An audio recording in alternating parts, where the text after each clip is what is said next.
dignitaries.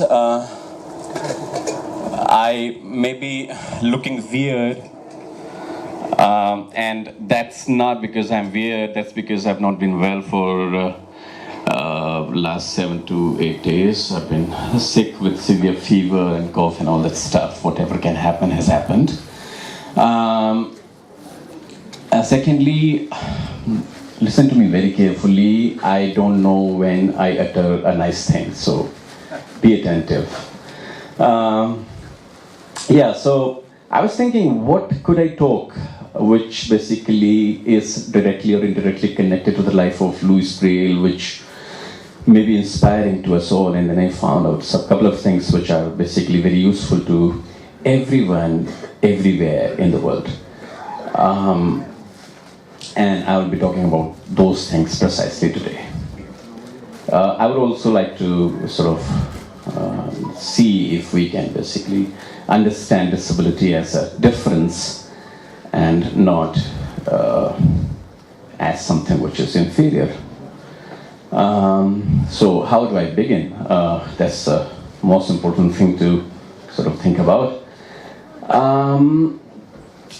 Let us basically, let me very bluntly say this, that we, all of us basically, and not all of us, if not all of us, then almost all of us, live in some kind of self-constrained prison. Most of us are somehow imprisoning ourselves into the limitations of our thinking. And this is what I call the elephant syndrome. Why do I call this the elephant syndrome? We'll come to know in a while. We basically always think in terms of the binary or dichotomy of possible or impossible. The things either are possible or they're not possible. There's nothing beyond that. But the reality, my dear friends, and the real life happens beyond that. So right from our childhood, we are told what is possible for us to do and what is not possible for us to achieve. The girls are told what is possible for them to study and what is possible them to sort of do graduation in so that they get to groom and all that. I mean, this is how we live. And trust me, every great invention that has come in our life was mocked at, was made fun of, was disregarded, rejected, laughed at, and then it was respected. I recall a story about the James Watt steam engine. When he was experimenting with it, the people came to see it. And people saw it and they were like, it will not start, it will not start. The engine started. And the same people changed their minds, started saying it will not stop, it will not stop. The point is, there are people who only think in terms of possible, impossible, they do not think beyond. We must start thinking in terms of limitless human potential, in terms of boundless human imagination, in terms of the mind unbound, which has the immense potential to unleash anything in the world and achieve anything whatsoever it desires.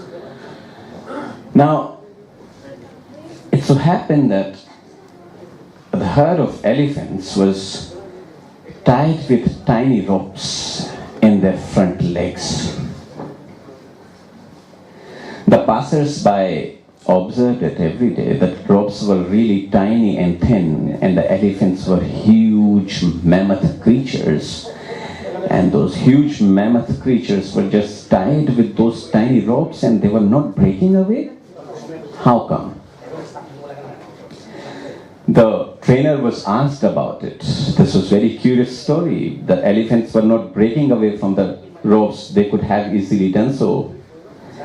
And the trainer explained that When the elephants were brought to this place, they were very small, tiny cubs.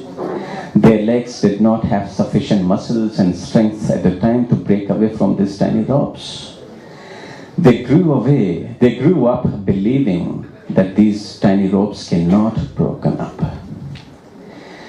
All their life they kept thinking that these tiny ropes that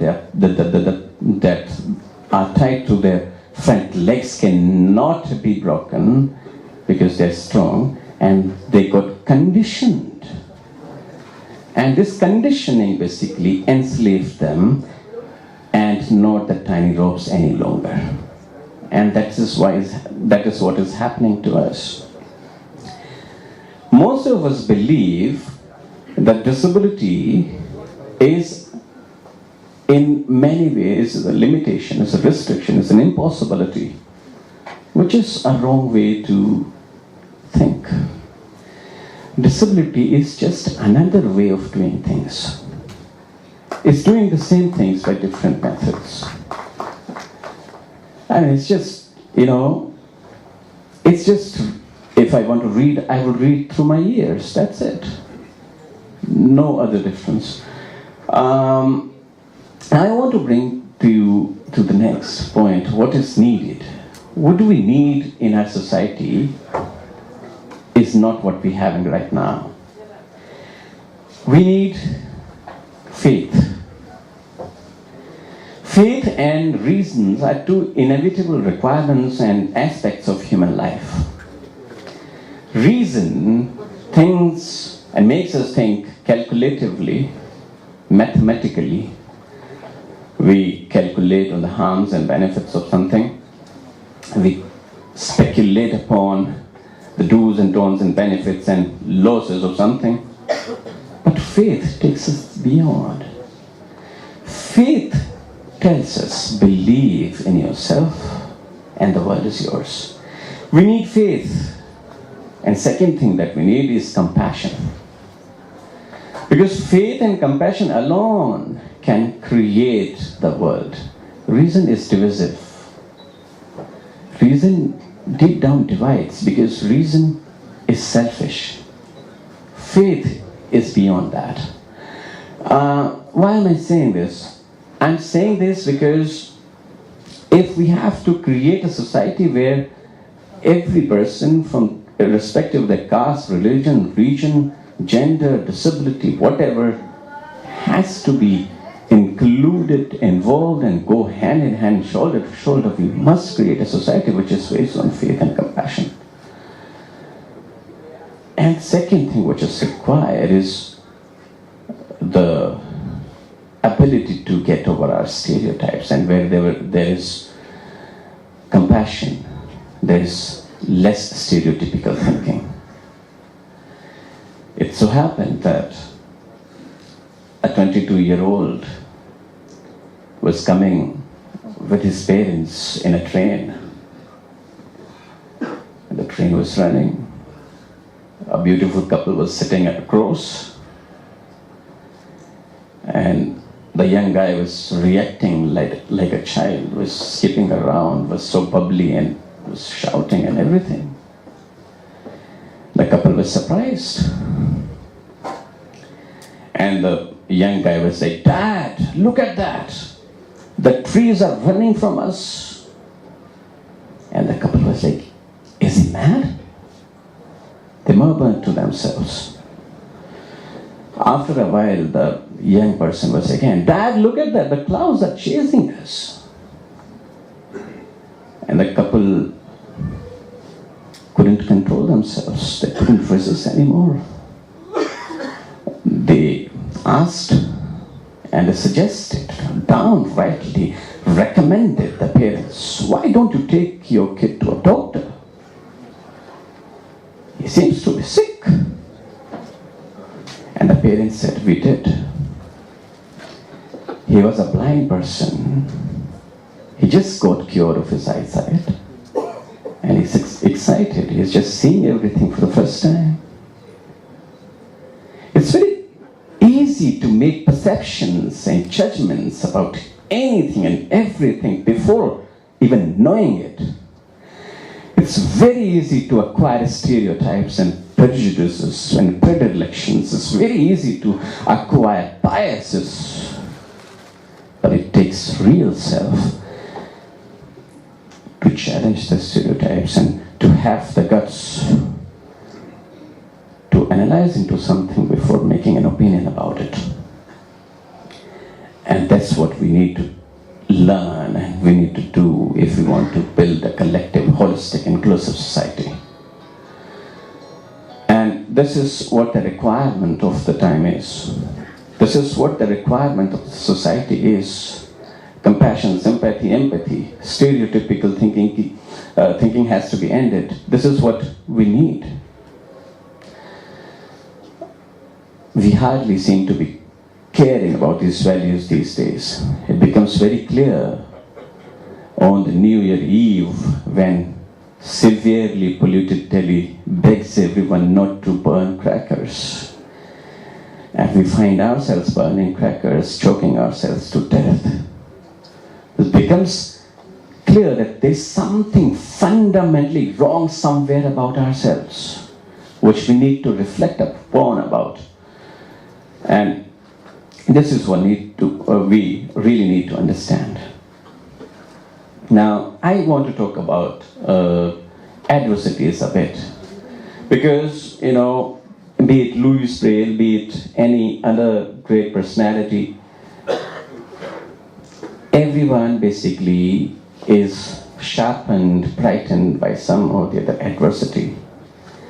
And all the great inventions and great personalities, like I said in the beginning, and I would like to articulate this point to the beginning of the speech, that, every great invention was mocked at, laughed at. When Mahatma Gandhi began his struggle, he was mocked by Churchill, called a beggar, and, he cannot achieve anything. Einstein was mocked at. Everybody who has turned great was really laughed at. So, if there are people around who are not taking you seriously, don't take them seriously. Just move ahead. It so happened, adversities have two kind of reactions on us. If some adversity happens to you, there are three stages. First mode is the denial mode, where you do not want to accept what happened to you. It's a kind of wishful thinking in psychology. You just turn your eyes from it. You don't want to believe what happened to you. Some mishap happens to you. You do not want to accept it. The second stage, after some time, is what we normally call as depression. And the third stage is acceptance. And acceptance is the most valuable stage of an adversity, of a tragedy, of a mishap happened in life. Because acceptance alone of an adversity tells us that life is still beautiful. So what if you've robbed your eyes? So what if you're not given many things that others are? So what? You're given many things which many haven't. You're given life, you're given nice people around, Existence is still beautiful. The point is, either we choose to whine about things, to keep cribbing about things, to keep complaining about things, or we choose to celebrate, to rejoice life and to live it to the fullest, to thank the Almighty for each beautiful moment that He or she endowed upon us. Now, it so happened once that there was this lady who would keep cribbing about life. That my kids are not listening to me, my parents don't pay attention to me, my husband doesn't care, life is so awful, life is so bothering, life is not worth living, all that, or cribbing and complaining and whining, all that. would go all the time in her mind. Her father was a chef. He called her up once and he kept 3 pots to boil. In one pot he put potatoes. In the second pot he put eggs. And in the third pot he put coffee beans. After a while, he took these things out and he asked the lady, what do you observe? And she said that the potatoes basically were hard, they have gone softer. The eggs were soft, from within they have gone harder.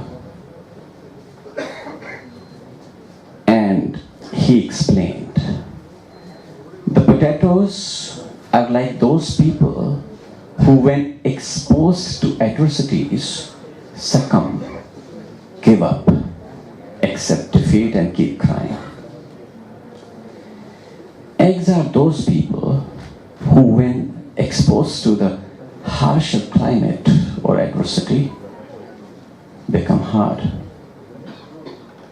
Fight, give a challenge, fine. But there is a third response which the coffee beans give. They've not only changed, they've completely changed the water itself. These are the people who, when exposed to the difficult circumstances or adversities, they change the adversities. They change the circumstances, they transform them according to their situation, according to their suitability, and then they go on and reformulate the world according to them. So my friends, I hope all of us will try to be coffee beans and not potatoes. Anyways, nobody wants to be a potato, right? Now, I wanted to discuss about many things, but I don't find myself in that condition. I still want to discuss the goal of life. What should be the goal of life? And that I want to discuss through a couple of instances. First of all, we must understand what life is. And if you scratch the outer surface, you will find, if you scratch the outer surface of your life, you find that life is so meaningless. Something of small gravity happens and we start questioning our existence. We develop existential crises. Why? Because most of us basically fail to understand the real goal of life. And there's just one goal of life. Just one. Everything else is just a means to that goal. But before that, we must understand 2 or 3 things. I'm reminded of a Sanskrit shloka. Bhogaha na bhuktaha vayameva bhuktaha kalo nayato vayameva yataha tapo na taptah vayameva taptah trishna na jirna vayameva jirna. Now what does it mean? That the consumables haven't been consumed. It turns out that the consumables have consumed us. And it is an irony that we believe that we are spending time. The reality is that the time is spending us. We are being spent by the time. It is commonly believed that we are living the desires. The real thing is that the desires are living us. Think about it. Are we in control of the material consumerism around us, or that consumerism is controlling us? Are we looking at the advertisements and rushing to the mall to get hold of the latest items? Think about these things. Think about the way we spend our time, and we'll get the answer whether we are living the life worth living. Whether the time is spending us or we are spending the time.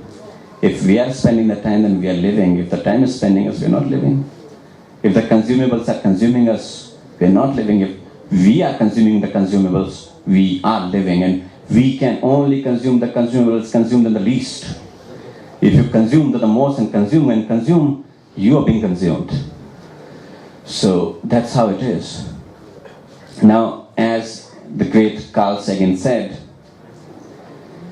if you look at the Earth from the corner of the solar system, it appears to you as a pale blue dot.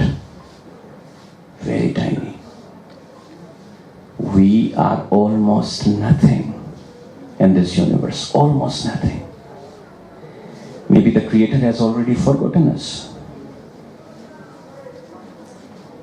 Because the universe is vast, limitless, unbound, infinite. And yet we behave as if we own this world. We behave like royal kings and princes. It is a very humbling experience. Looking at the universe makes us humble.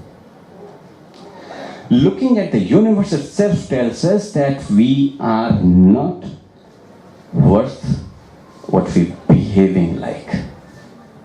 Looking at the universe tells us that all the arrogance, that all the desire to dominate and power over others is just